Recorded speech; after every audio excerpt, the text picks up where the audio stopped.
Hello, everyone, and welcome back with us with another episode of Stars in Our Sky. Today, we definitely have a star that we've met watching on stage, giving a great conference.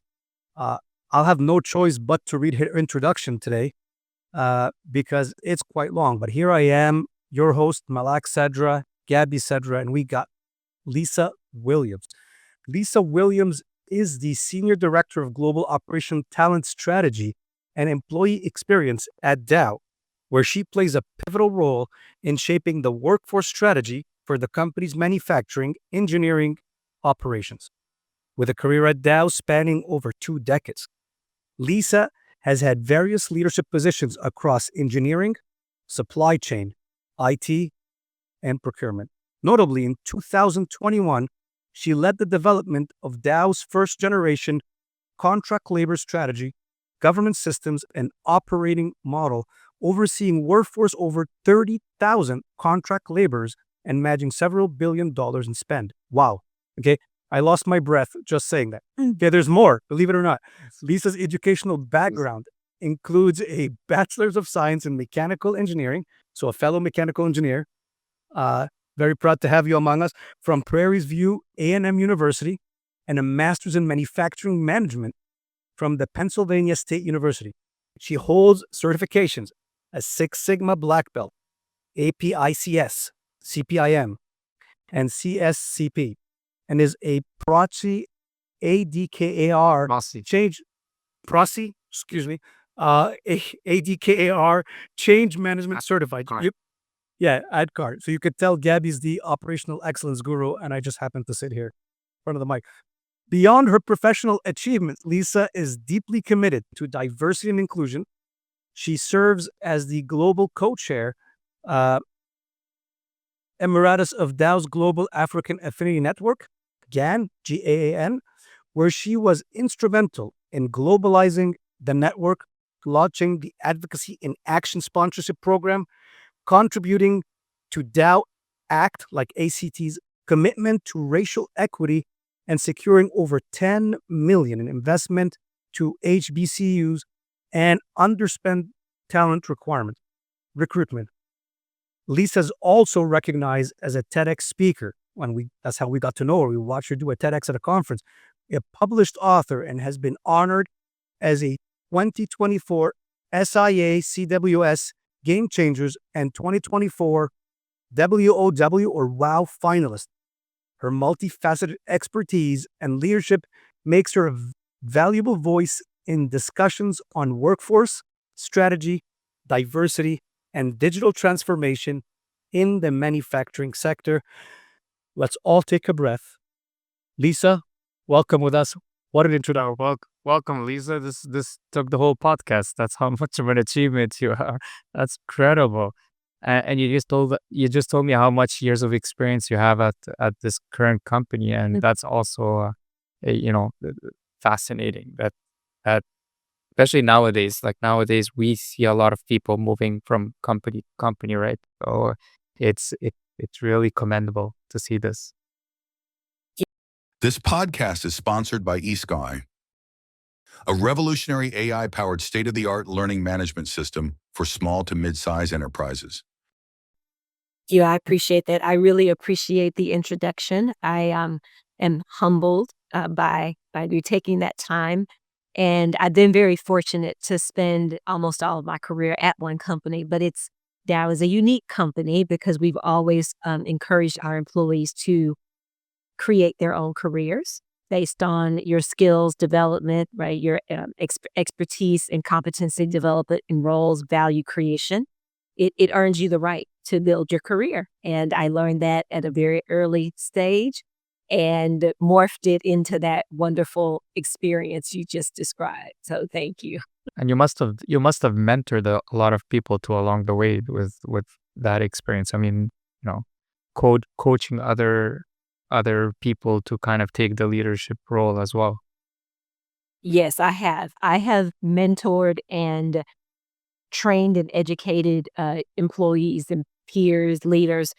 Since the very early days of my career, I've always been very passionate about people, and more so people finding their purpose in their work life and living their full potential. And I've always believed, it's been part of my personal motto, to if you invest in people, it's like a pebble in a lake. You throw the pebble, it hits the water, and there are all of these rings of impact that spread far beyond the initial impact. And that's how I see me engaging with people, whether I spend 5 minutes, 30 minutes, a few hours, that impact goes on legions beyond just that one person. That's why I do it. I mean, I love the fact that you're saying purpose because there's nothing better than helping someone find purpose. It's almost like giving oxygen to someone, right? That is lacking oxygen. I mean, you're giving them a breath. Malik, you probably know this book, Purpose Driven Life. 100%. One of my favorite books. That's a very good book. I don't know if you've ever got caught with, but yeah, helping people go through a book, but it's very different when you're an individual, taking people by the hand and helping them find their purpose. But yeah, this is awesome. It's going to be a great podcast. I like it already. Go Lean It. Go Lean It offers a symphony of efficiency through lean services and solutions, driving scalable and sustainable results. Visit goleanit.com. Do it. Yeah, let's do it. Thank Absolutely. So, I mean, I remember watching you on stage in your nice red dress, giving the address. And as soon as you came off stage, if you remember, I think we rushed to you and said, this was amazing. This was impactful. This was rich in content, but also full of purpose. We would love to talk to you more. And it was like right after. So let me start by saying, how are you today? I'm doing well. We all recognize today is May 14th, 2025, and there is a lot happening in the world, in the business world. But I personally am doing quite well. I'm surrounded by a wonderful team of people, and I am very blessed right now to be working in a role that is very high purpose. So I think it's giving me a lot of altitude and what I need, a lot of energy and a lot of promise and optimism, which is needed in most organizations right now. I'm very fortunate to be in this place. I know a lot of people are not. So in the grand scheme of things today, I'm doing well. So, very good. although not scripted and not in our, the questions I have to already start, you seem very graceful on the call, but also when we met you in person, I can assure all our viewers she's as graceful in person. What's the secret with being at this high level as an executive, having that many responsibilities, and still being able to have that composure and that grace all the time? I believe I have been very personally blessed a lot. And the way I return those blessings is connecting and investing in people. That is how I stay grounded. It's how I receive my energy. It's how I feel like I give back to the universe. And I try to do it with thoughtful intention, but also joy and happiness. And that's truly my best place when I get to engage with people and somehow help them leave better than when we first encountered. So if you are mindful of that and you are appreciative of your place in life, I believe the grace comes natural.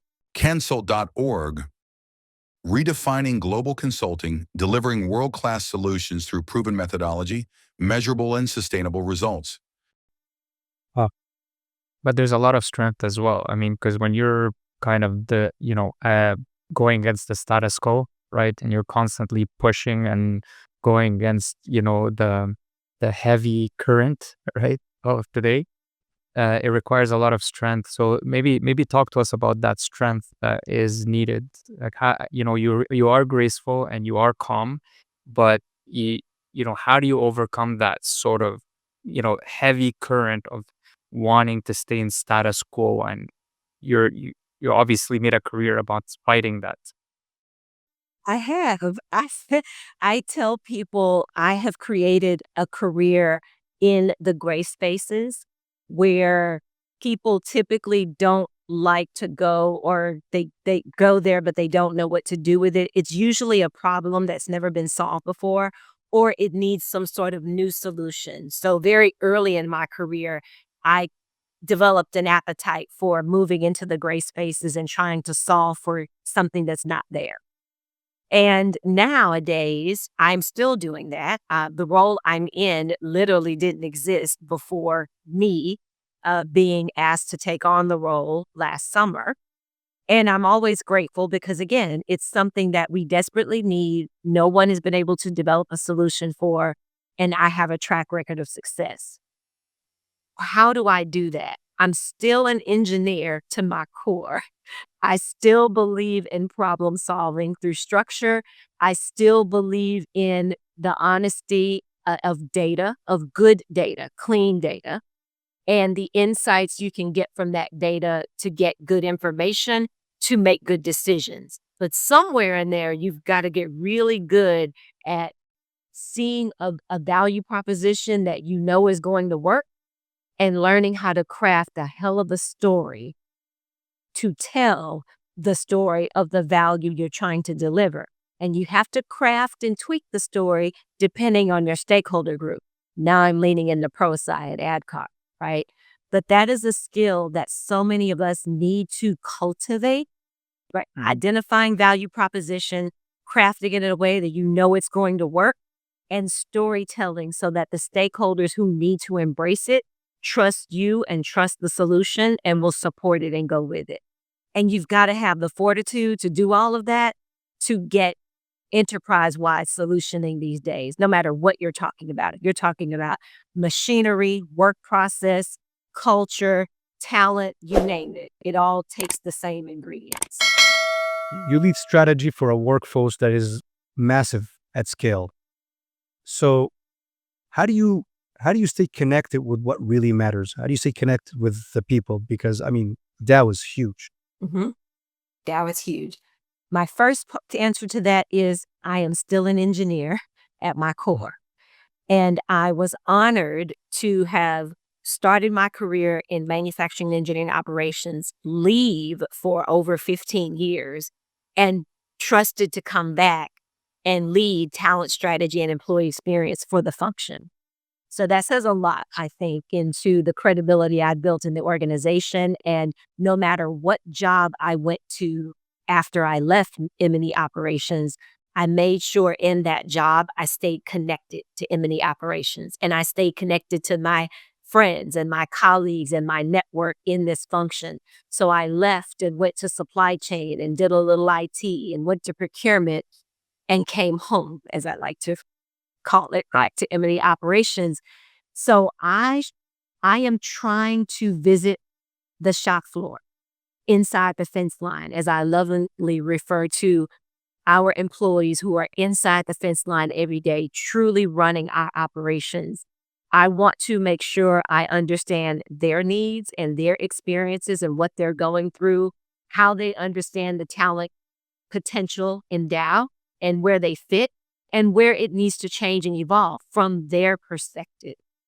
I do that in a lot of different ways. Now, granted, M&E operations is a huge organization. We have people that work inside the fence line. We have people who work outside the fence line in various subject matter expertise or operational excellence or continuous improvement, leadership type roles that support our employees inside the fence line. So it's very important that I understand their perspectives as well, right? We have employees, we have contract labor, we have employees that are degreed as well as certified and trade experience.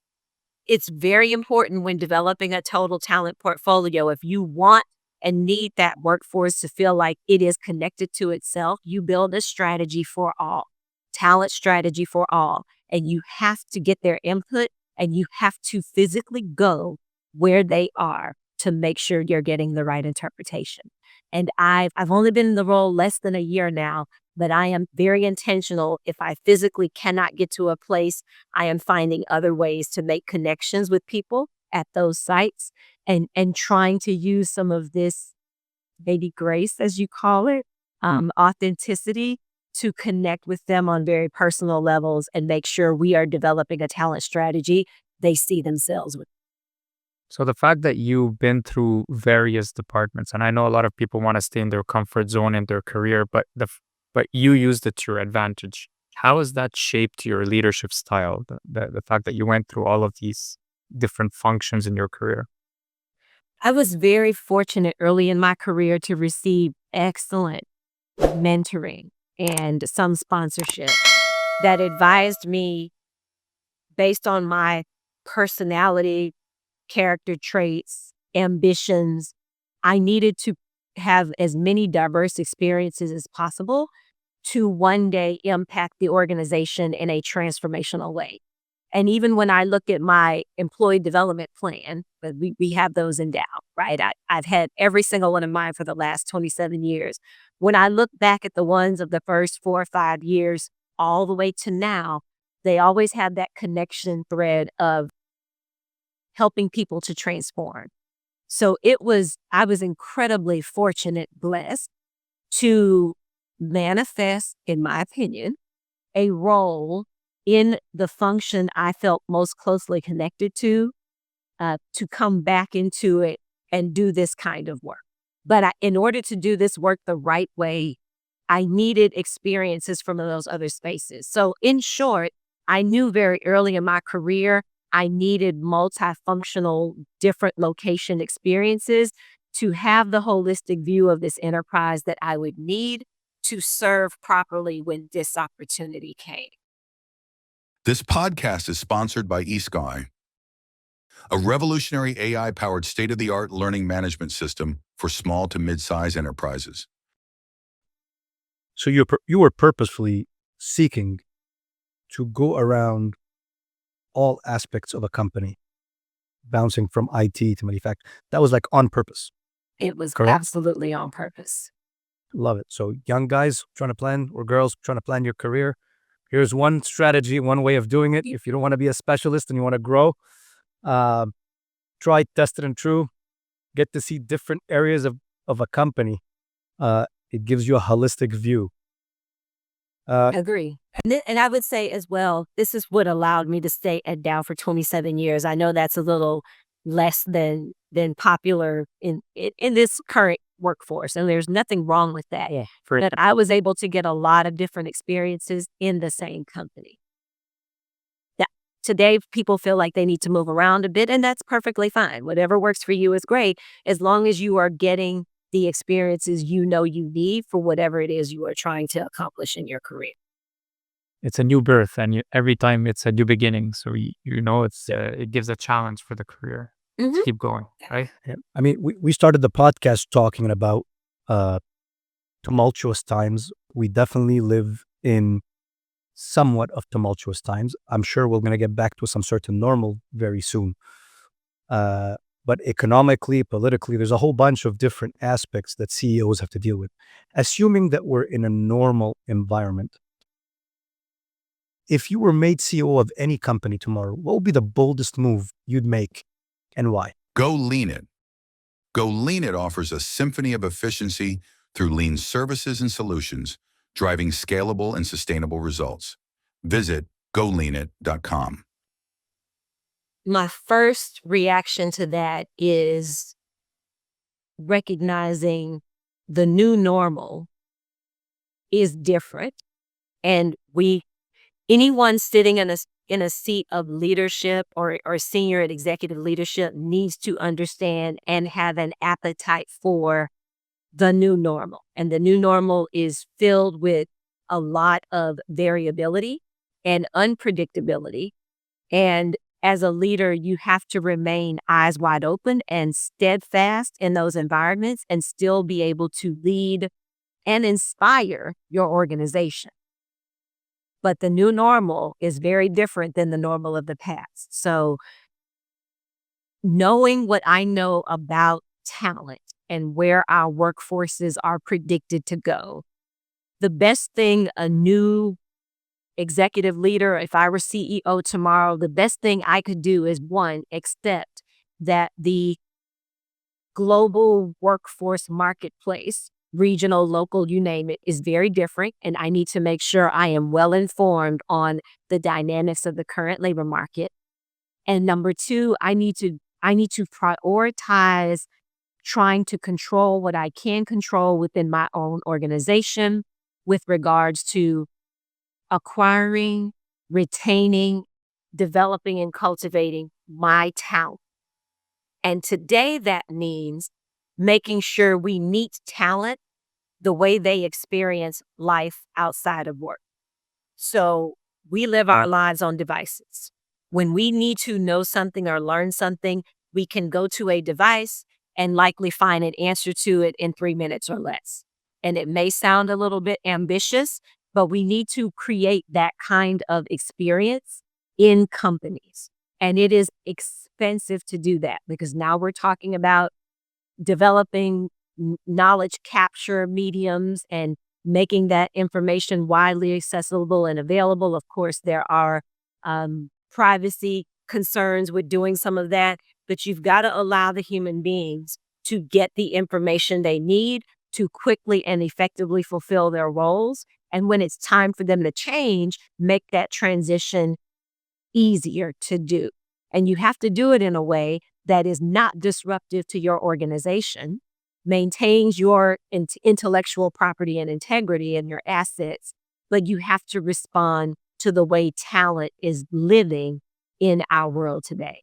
So to be simple, I would make sure that we understand the dynamics of the talent world and we are investing in what we can control against that volatility in knowledge, technology that enables the knowledge to get to the humans to make them more effective and have a better employee experience while they're doing it. Consult.org, redefining global consulting, delivering world-class solutions through proven methodology, measurable and sustainable results. That's amazing. I'm glad that this is recorded. This way I can, review this stuff later on. It's so beneficial. But when I see that you've done a lot of transformation. Large transformation is not for everybody. And across and a part of it is the resistance, right? Obviously. Now you're talking about talent and getting people together. Well, how do you get them to see the change that you need to bring across? How do you get them to see the vision when you're bringing a large transformation and getting people along with that vision, right? And you want them to reach, the results in a unified way. How do you do that? It seems almost impossible for certain people to do this mission. It's very important, one, to be a visionary because you need to know enough about your organization and what needs to be done to see a viable future solution, even though it may change by the time you get there. But you have to see a viable solution that because you understand your organization and you understand the problem you're trying to solve and you understand the stakeholders who are involved, you learn to craft the map to get there and you tell the story of both the challenges, but also the opportunities and the benefits. And we will have to work together and compromise to get there. But what is not an option is staying where we are. Sometimes people choose or they want to stay where they are because they truly cannot see the bigger picture, whether that bigger picture is outside of their block or outside of their plant or outside of the fence line down the road to some of our competitors or co-producers, or outside of our region where there are all sorts of other social, geopolitical unrest, supply chain unrest happening that we have to respond to. When you tell people information, you give them information, good information, right? Validated information with options, reasonably intelligent people will see that I understand what's being told to me, and if a change is warranted for our survival, let alone our ability to thrive and compete, I'm a reasonable human, and I want my organization to be successful because that means I get to maintain my quality of life. I'm going to do the thing that's going to work. I think we as leaders or storytellers sometimes don't take the time to do the investigation and build the story for that, to make it easier for our stakeholders to come on board. And of course, when they have concerns that are warranted, we must do the due diligence with them to investigate. Yeah. Because there's some that are going to help us with roadblocks that we as the visionaries can't see. Sure. I like how you're tying it to the quality of life of the individual. That's a very interesting view. I have, I've been doing transformation for a while, but this is a good way of actually bringing that, where you make them feel that their standard of life is maintained and improved by moving, by moving to the next better state. So For our younger viewers who tune in to learn and try to help with their career, in your opinion, being a visionary, is that born or learned? I do believe there are some personality types where if you've ever done a Myers-Briggs or one of those personality types, there are innate characteristics and ways that we learn to think and receive information from the world that if you do those things or if those are part of your personality, you're lended more to being a visionary. I am certainly one of those people. However, you can learn to be a visionary if that is also something not naturally in your wheelhouse. My encouragement to earlier career individuals who might be listening to this podcast is the best thing you can do is learn as much as you can about yourself and where your natural skills and talents are, as opposed to those that you need to learn. Have an appreciation for both and determine what do you really want to do. And if it's something that naturally builds on skills and talents and passion you innately have, you're probably going to have an easier journey or a journey with more successes if you lean into that. And then, of course, the things that you want to develop because you're trying to get to a certain space, well, of course, you need to invest the time to develop those skills or traits or perspectives on life. Me personally, I am not a book reader. I always wanted to be, but I never have. I'm lucky if I read maybe 3 or 4 books in a year. And sometimes even that's a struggle. However, with the onset of technology 15 years ago, and we started to have handheld devices and podcasts, and it's wonderful because what I learned is I love learning. I love listening to people. The physical act of reading is something that I struggle with. And mentors used to tell me, well, you have to read all these books to know all this stuff and, make you smarter than you are. Well, what was the direction in that? What am I reading this for if I'm not interested in it? And I physically have a challenge with physically trying to read a 200-page book. There's got to be a better way for me. So, earlier career people, lean into who you are, trying to understand and figure out who you are as a person. That will help you identify what your passions and your purpose and direct your path that way. You'll be a lot happier and probably be a lot more successful. You heard it from Lisa. Podcast is the way to go. Listen to us, tune in, right? Ring that subscribe, follow us. No, that was just an easy segue. I couldn't not take that one. We talk a lot of things on this show because we bring stars in here, things that we call mission impossible, right? Most of our stars come in and they usually get brought into a company as a consultant, or they grew in a company because they were able to make the impossible possible. What's one big project or something that everyone told you, hey, Lisa, impossible, not happening. You took it over and you made that happen? This podcast is sponsored by S.O.S, a revolutionary AI-powered state-of-the-art learning management system for small to mid-size enterprises. I would say the contract labor strategy is probably the most recent example. When you're talking about, tens of thousands of contractors around the globe and we still have a lot of opportunity to bring structure to that program. I don't want to give the impression it's over, it's complete. But when you think about a company that has used contract labor for over 60 years, tens of thousands of contractors, several $billion of annual investment, and it was pretty much left to the sites to determine what their contract labor needs are and how to manage that contract labor on site. And that worked really well for several decades until we entered the 2020s. And all of a sudden, operations and everything we do is so expensive and so complex and complicated. We've got to refine the ways we manage every piece of asset and resource in our organization. And because of that, contract labor needed an enterprise-wide strategy and governance and operating model.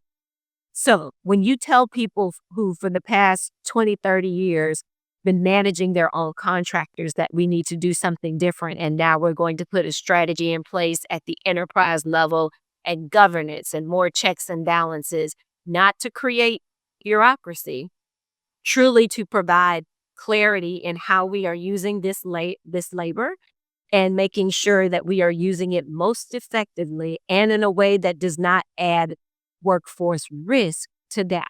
And there are a lot of different ways that can happen. People don't take to it well. And they don't want you to come in their house and start moving around their furniture or removing furniture or what have you. And that was an enterprise-wide change.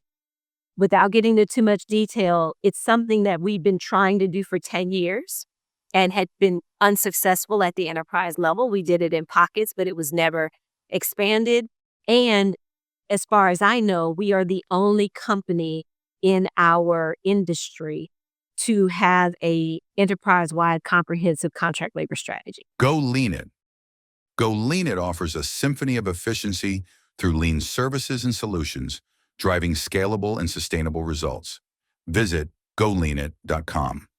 So a lot of what I talked about earlier, the ProSci AdCars change management, the fundamental principles of that. First, even before that, being able to see a vision of a future, understanding a core problem and what it could look like, and creating a map and a pathway that is realistic.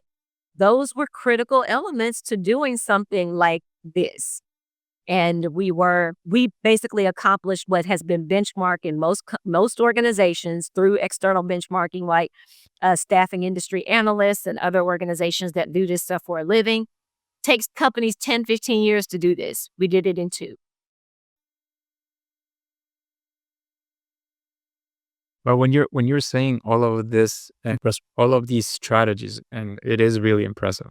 This is incredible. But when you're going from a strategy and bringing it to the tactics, and especially to influence the shop floor,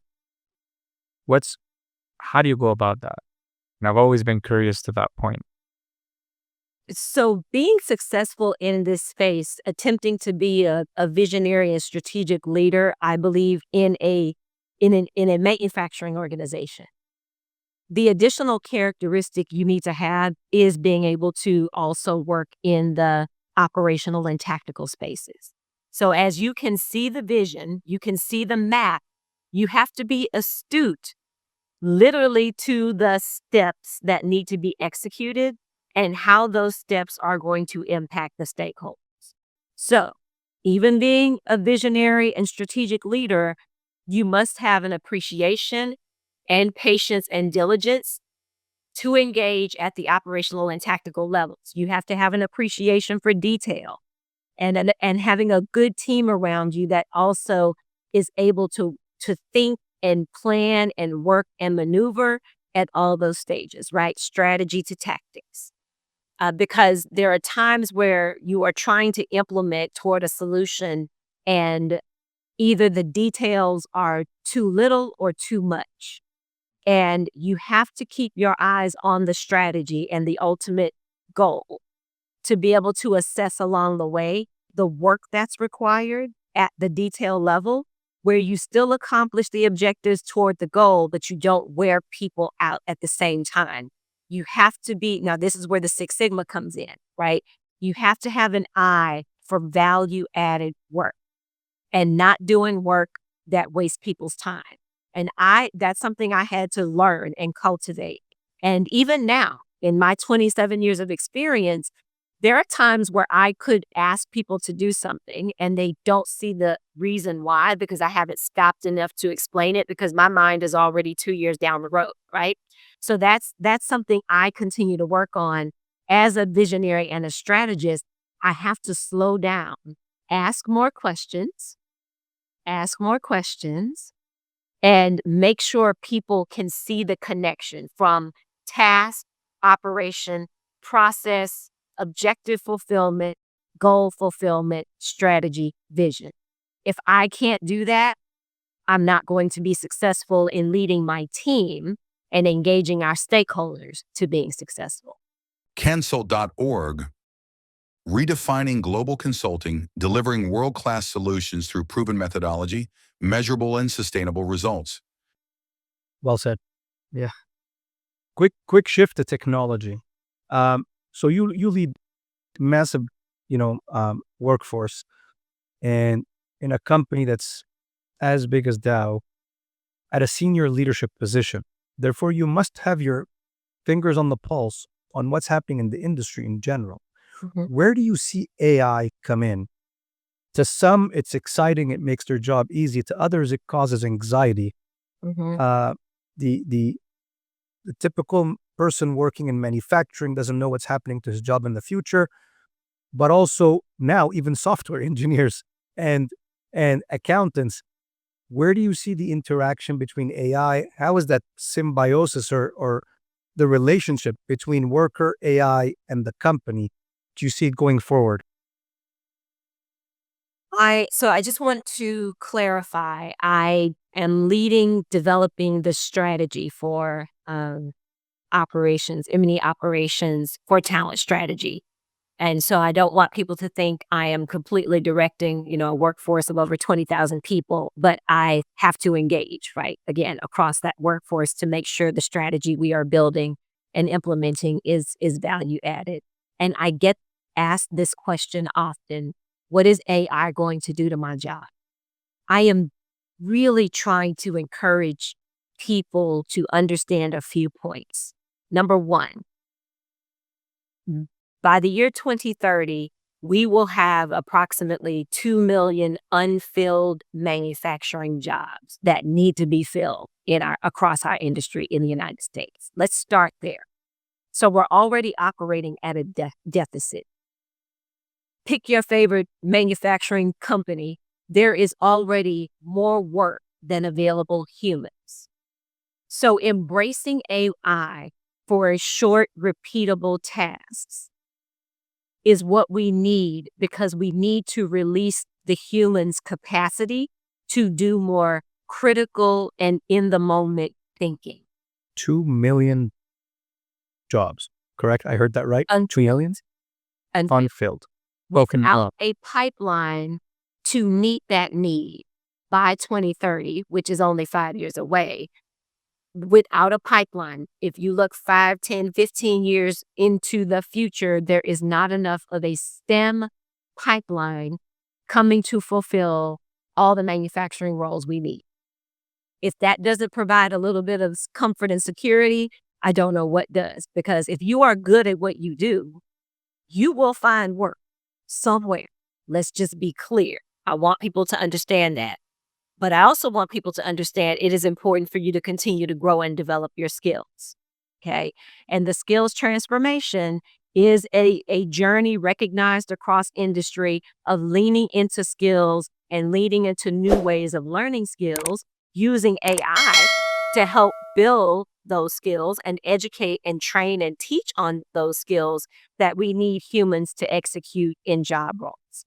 One of the ways I am hoping we use AI in Dow in the short term, specifically to meet that need, is to help us recraft our roles. Some of our role descriptions are over 20 years old. There are skills that are no longer needed because they're obsolete. There's some tasks, right, that maybe are still written in the job description that we haven't executed for many years. And I'm not saying anything different to what every other manufacturing company is experiencing right now. But if we were able to quickly engage our organization and ask people, hey, how do you really do your job today? And use AI to learn and stratify what those skills against roles look like, we could craft much clearer roles and provide better resources for people to do those roles literally today that we couldn't do before we had ChatGPT and whatever else, any other engine that you want to think about, any other AI engine, whether it's regenerative or what have you, that is allowing us to look at massive amounts of information and data and gain new insights. So there is a place for the humans, especially in manufacturing. The question is, are you good at what you do? And are you striving to get better? As long as those two things are true, you will always have a job.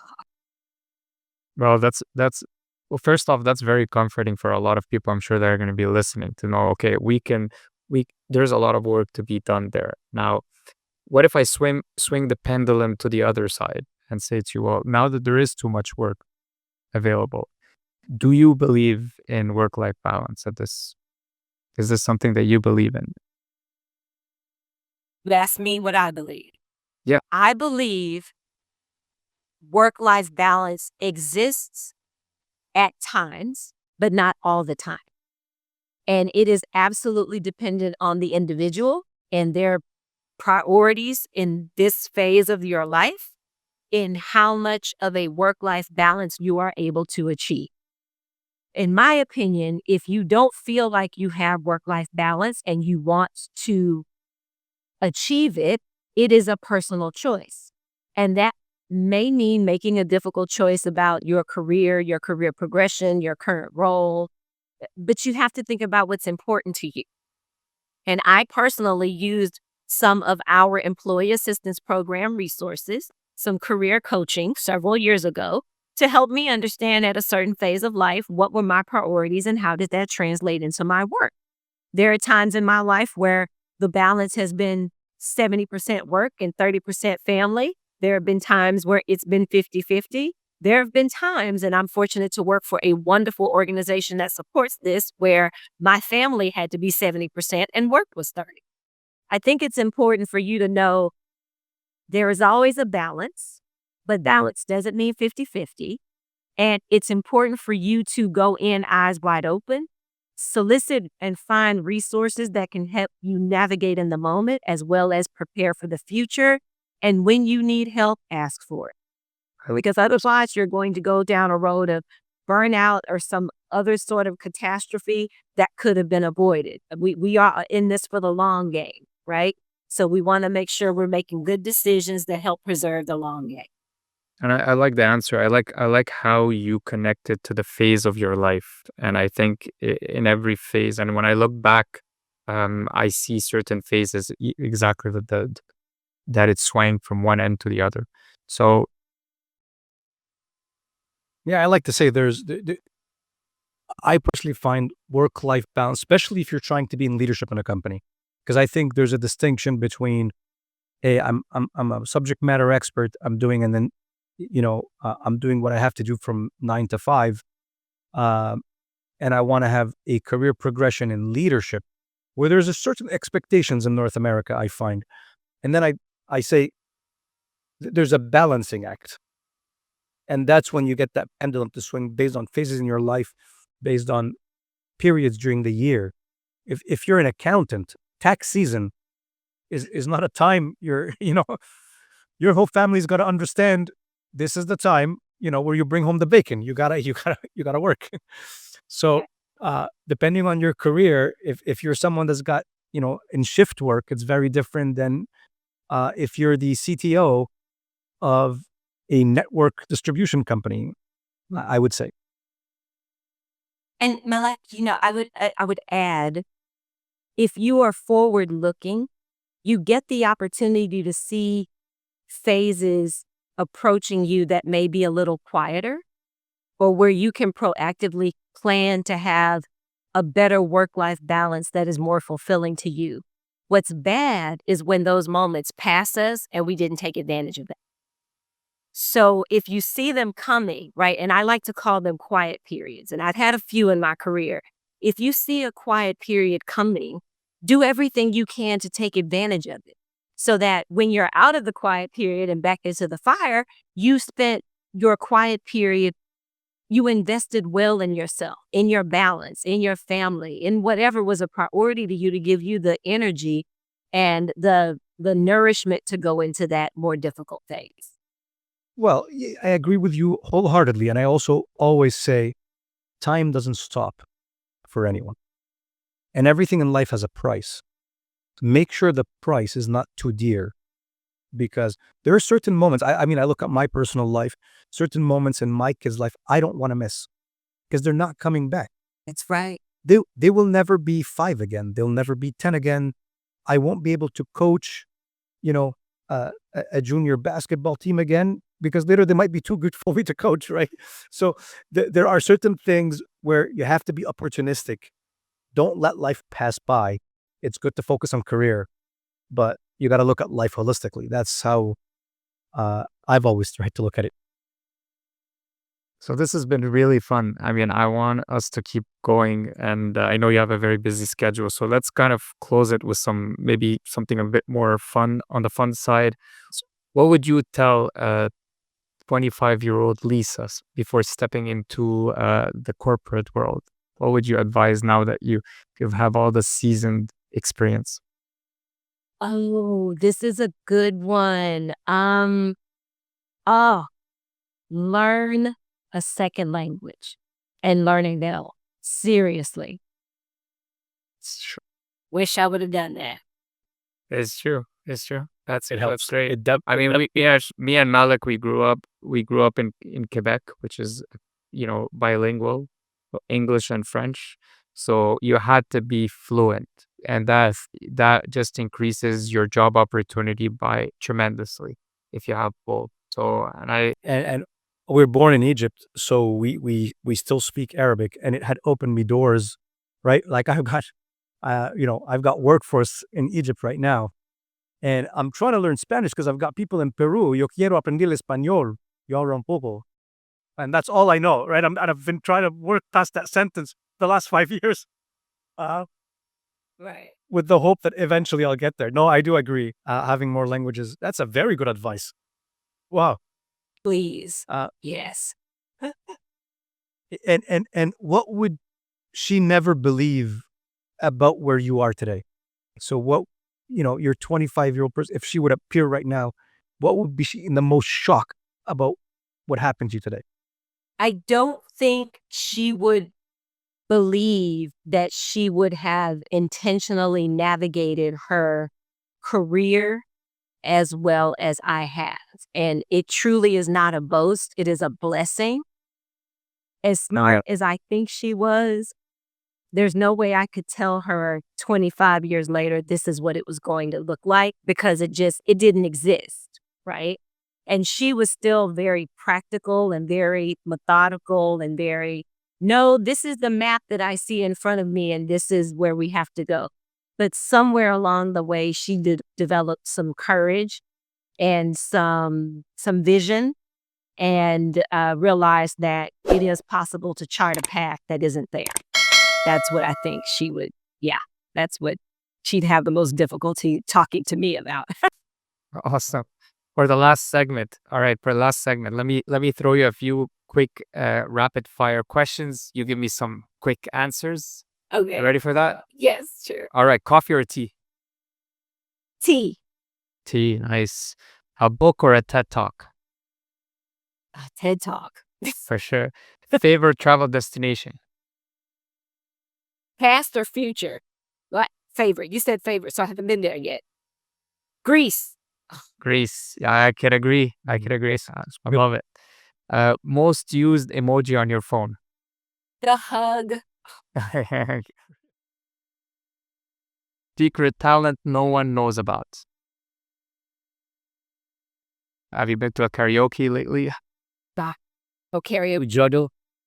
Do I juggle? Yeah, no. A secret talent. I have long hair, so I can make a ponytail and do a helicopter trick with a hula hoop. Same time. That's really good. To be honest. It's not replicated, that's for sure. So here's a pet peeve for many people. What's one thing you'd ban in meetings forever? Oh my gosh, I have a whole story around chef salad. Chef salad. Ban chef salad. Yeah, I don't believe that it's nutritional. It's cold. It's not fulfilling. It kills the vibe of a good ideation session. I hate it. It's over. Never in my meetings. Never? That's So we're gonna create a sticker for you that you can put at the door in the meetings for that. No chef salad. No chef salad. We can't thank you enough for making the time. Definitely learning about your career path. Yeah.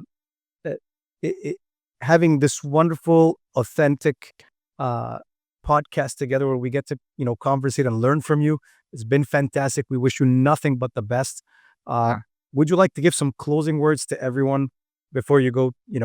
Telling our audience one piece of advice that you'd like to close with. First, thank you so much for this invitation. I am always honored when anyone wants to talk to me about anything and especially share it on your platform. So I really appreciate that.